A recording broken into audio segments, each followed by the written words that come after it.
Hi everybody, I'm Joey Paul and I'm an indie author, and today we're going to be doing another tips and tricks video and talking about cover art. Now, as someone who has had horrible covers and who has now learned from their mistake, I thought I would give you my 5 tips and tricks for amazing cover art. So number 1, hire a professional. Unless you're a graphic designer, then you need to be hiring someone who does this for a living. You need to be able to look at their back catalogue and see what they can create. Now, some covers will be stock photos and Photoshop, so I hear you thinking that because that's a great idea, you can do it yourself. And to that I say no, you still need to hire a professional unless, as I've said, you have some qualifications in this. Now, I know it costs, and I know it's a big cost, but well, people say you shouldn't judge a book by its cover. People do. They really do. And this is going to be your first impression on them. You need to have a cover that is eye-catching because it's gorgeous, not because it looks like something that was knocked up in MS Paint. This is not an optional step that I've talked about before. Hire a professional. You'll thank yourself later. So number 2, look for what works.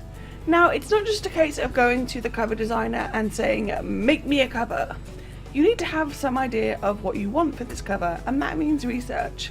Look for your genre on Amazon, look at what works, what catches your eye, think about what the story is about and what you're wanting to show on that first impression. And sometimes you'll look at the norm and think, no, I don't want that. And that is a choice you can make, but be aware that sometimes standing out from the crowd is a bad thing. For example, I'm sure you've all heard this going around Authortube. I heard it from the great Bethany Atazea.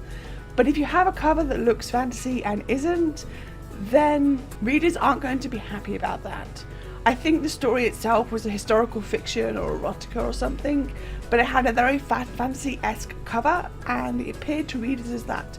So be careful and do your research. Number 3, think about your story. Now that you've done your research and have looked into what's normal for your genre, you need to think about your story. Like for the Dying Thought series, I knew I wanted Tara on the cover of every book. But I also wanted to show the paranormal element, which meant adding the ghosts. Now that series is paranormal and crime, so it made sense to have the paranormal elements on the cover. I love all the covers simply because they give you a quick glimpse into what the story is about. Looking at another one, Destination Unknown is a minimalist cover. I wanted to show time travel and the place the railway works in the story. My designer came up with the idea of having train tickets and putting them on a paving stone background because of the importance of a certain paving stone in the story. So you need to think about what elements of your story that you want to put on the front cover. Is it your main character or some kind of symbol or plot piece that will draw your readers in?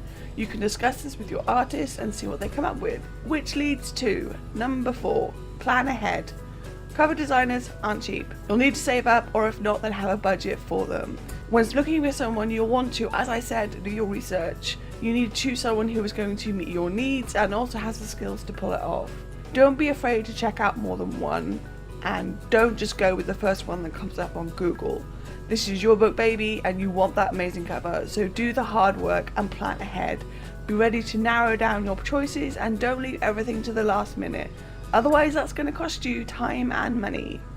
And finally, number 5, don't be afraid to ask for changes. I've been very lucky that my cover designer is also my best friend, and along the way I've been looking at the designs as they happen, but now sometimes she'll come up with a cover and I'll want tweaks to it.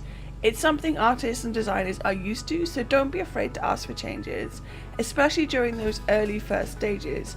Don't go through the whole process to end up with a cover that you don't like. And don't wait until everything is almost done to say something, because that's not cool.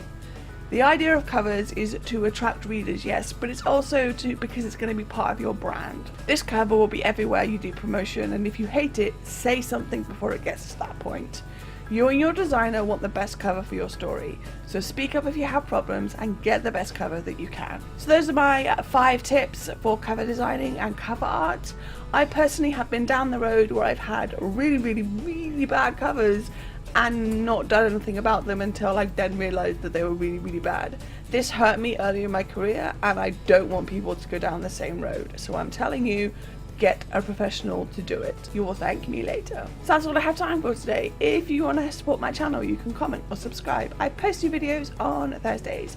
You can find me all over social media, and my books are available everywhere, all the links to which are listed below. Thanks for watching, and remember to keep writing. Bye.